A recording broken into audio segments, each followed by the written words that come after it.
Hasta ahora hemos obtenido valores de variables aleatorias discretas. Un método muy importante para obtener valores de variables aleatorias continuas es el denominado método de la transformada inversa.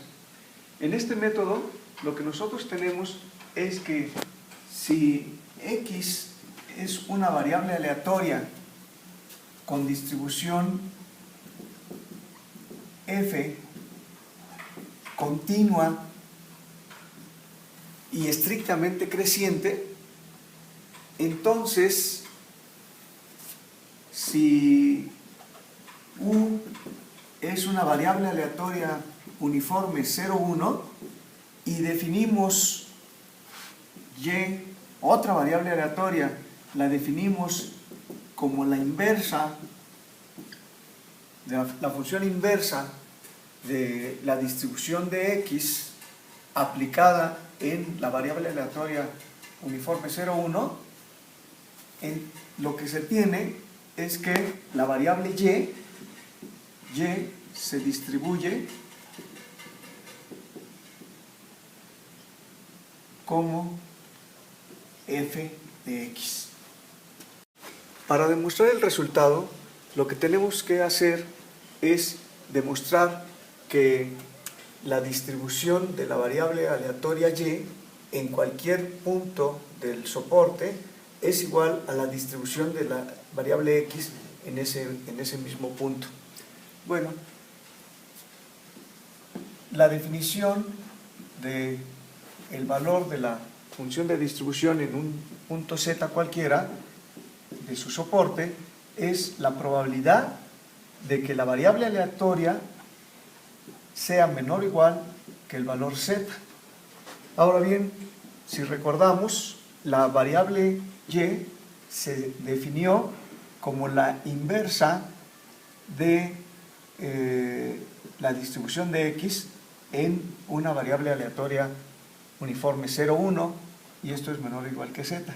Y aquí es importante recordar que supusimos que nuestra función de distribución f de x era continua y estrictamente creciente.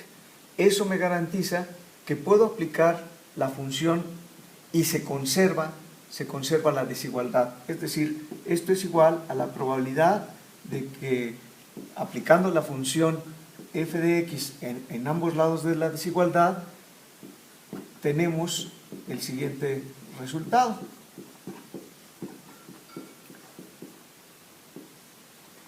Ahora bien, como la función es monótona estrictamente creciente, la función aplicándola a su inversa, pues lo que nos queda es simplemente que u es menor o igual que fx en z.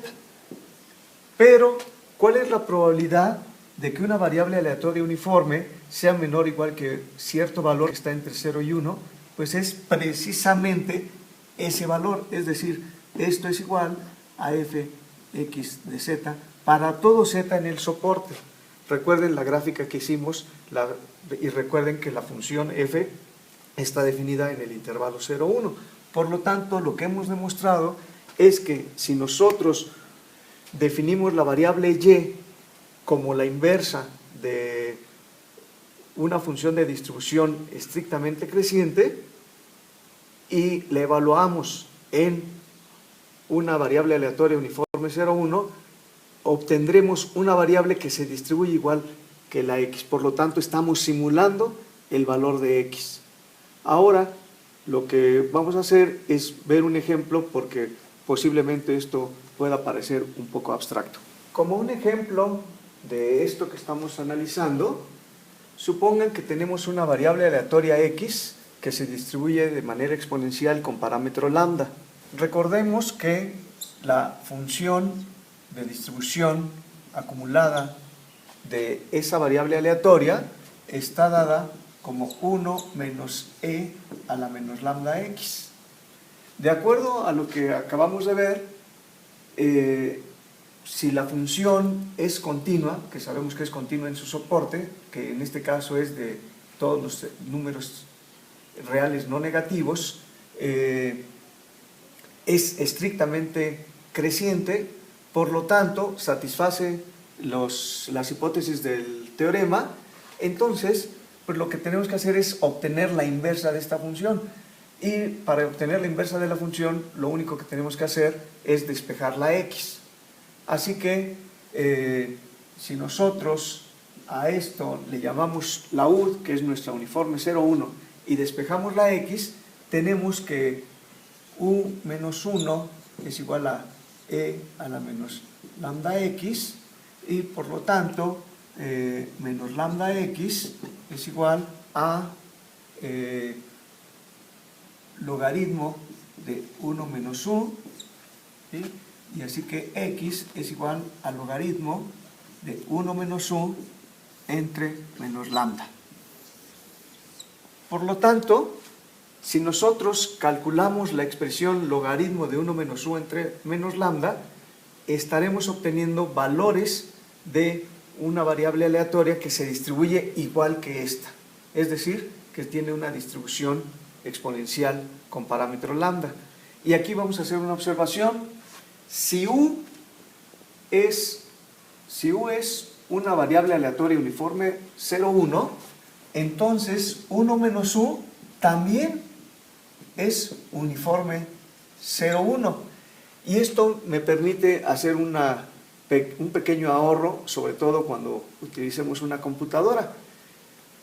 Esta 1 menos u le puedo llamar la variable aleatoria b, que también es uniforme 0,1.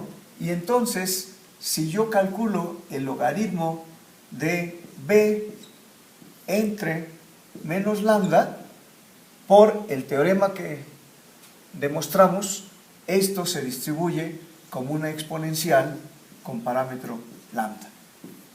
De esa manera, nosotros podemos simular una variable aleatoria exponencial con parámetro lambda.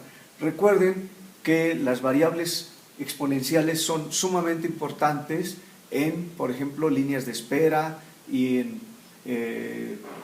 aplicaciones de otra índole. Entonces, si nosotros queremos obtener valores de la variable aleatoria exponencial con parámetro lambda, basta con que generemos valores de una uniforme 0,1 y evaluemos esta expresión y sabremos que habremos obtenido una variable con distribución exponencial y parámetro lambda.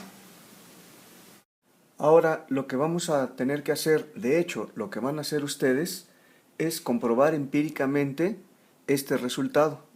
Para eso vamos a necesitar que generen 10.000 valores de la variable aleatoria definida como y igual al logaritmo de u entre menos lambda con u una uniforme 0,1.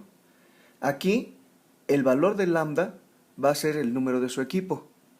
Si ustedes generan esa muestra de tamaño 10.000, ¿la variable y en realidad proviene de una exponencial con parámetro lambda? Este método es sumamente importante y bastante poderoso, pero requiere que tengamos una función de distribución acumulada que sea estrictamente creciente para que podamos asegurar la existencia de inversa. Y aún así, si tiene inversa, ¿cómo sabemos que se puede despejar? Un ejemplo es, recuerden la función acumulada de una normal 0,1. Se define como la integral de menos infinito a z de e a la menos x cuadrada sobre 2 entre la raíz de 2pi diferencial de x. Como nosotros tenemos que esta función es estrictamente creciente, pues la podríamos despejar, pero ¿será posible despejar? Bueno, en realidad no lo podemos hacer de manera simple. Y la variable normal, que es sumamente importante para nosotros, vamos a desarrollar métodos especiales para obtener valores de esta variable más adelante.